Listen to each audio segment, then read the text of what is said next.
بسم الله الرحمن الرحيم الحمد لله رب العالمين وصلى الله وسلم على سيدنا محمد وعلى آله وصحبه أجمعين waxaan taageero iyo duco iyo soo dhaweynba la garab taaganahay shirka ka bilowday bandiiradley nabadeynta iyo islaaxa dadka walaalaha ah oo wada degan halkaas waxaanu leenahay oo Ilaahay subhanahu wa ta'ala ka baryeynaa Ilaahay subhanahu wa ta'ala kii guuleysta oo lagu khayro oo maaragtay ay ka dambayso nabad waarta Ilaahay subhanahu wa ta'ala ha ka dhigo waxaan ku boorinaynaa dhammaan dadka deegaankaas degan ee gobolka Mudug dadka maamulada ku lug leh culamaa u diinka ganacsatada dhammaan waxaanu ka codsanaynaa in shirkaas la taabageliyo la garab istaago hadii lagu wada dadaalo sidii u najixi lahaa waxaanu leenahay shaqo la qabto oo maaragtay ka muhiimsan ma jirto diin ahaan Ilaahay subhanahu wa ta'ala wuxuu yiri la khayra fi kathirin min najwaahum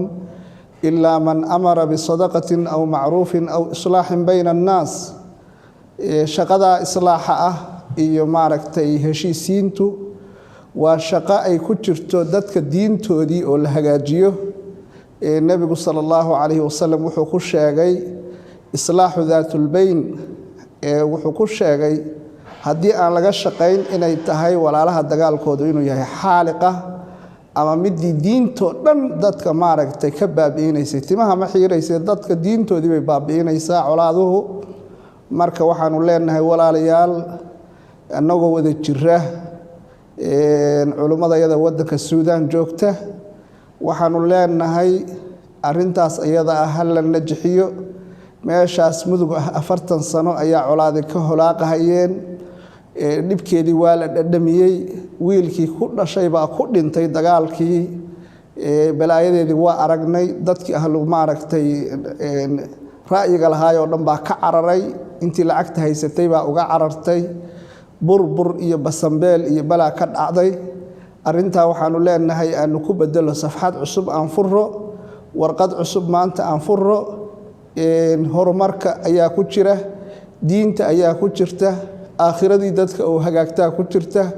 Soomaali weyn nabadeedii baa ku jirta qarannimadii Soomaaliyeed baa ku jirta aad baan u bogaadinaynaa dadka xilkaska ah oo hawshaas isku xil saaray oo siyaasiyiinta galmudug iyo heer federaal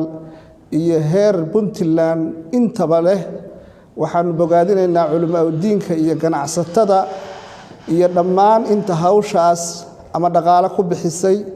ama ku dhiiratay ama suurta gelisay wax badan oo dadku ay islahaayeen waxba ka hirgelimayaan walaalayaal nabadayada ku jirta amnigayaga ku jira noloshayada ku jirta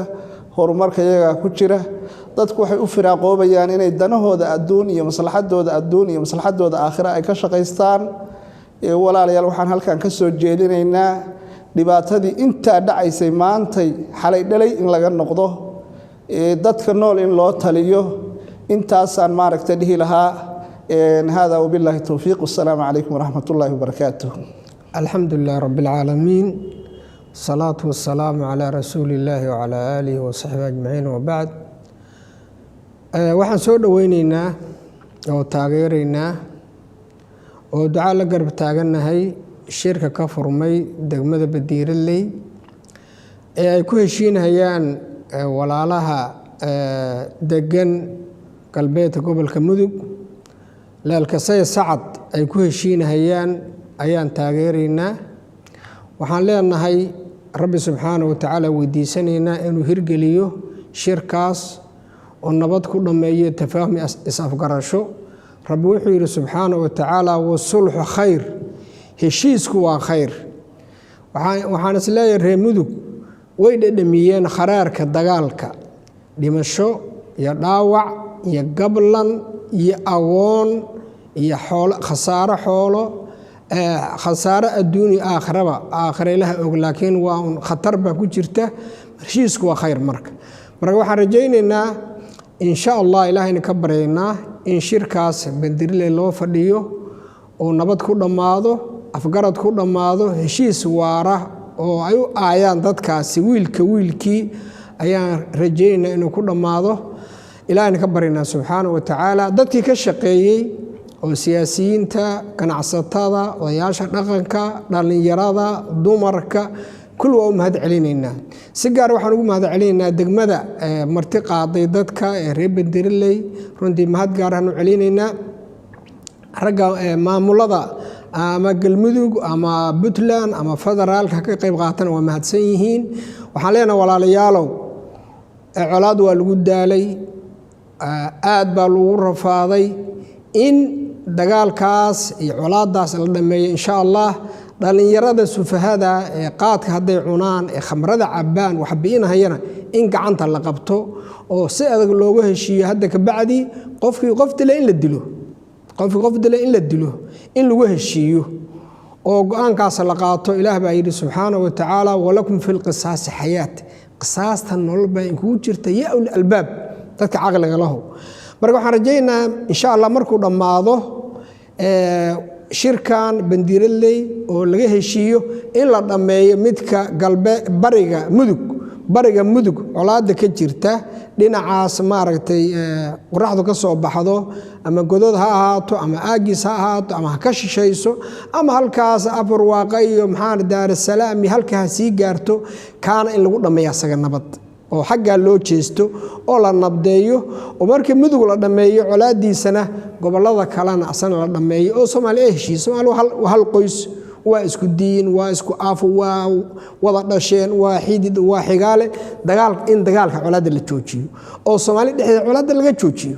colaadu naga dhamaato aan soo jeesano inaan maartay horumarina aqoonteeni diinta mideena adduunyada dhaqaalaheeni dhismihii wadanka in laga shaqeeyo colaad kharash baa ku baxaya waxaan ku khatimahayaa walaalaha diyaas baraha ee banaanka jira waxaan in ka codsanaynaa walaalayaalow colaad ha horunina waan ogahay dowr bay ka qaataan dadka qaar aan fiicnayn dadka banaanka jira aan warka hayn wadanka waxa ka jira nabada ka qayb qaata kharash ku bixiya afka ka taageera uurka ka taageera ilaahina looga boqo subhanahu wa ta'ala dhiiga muslimka ilaahay looga boqo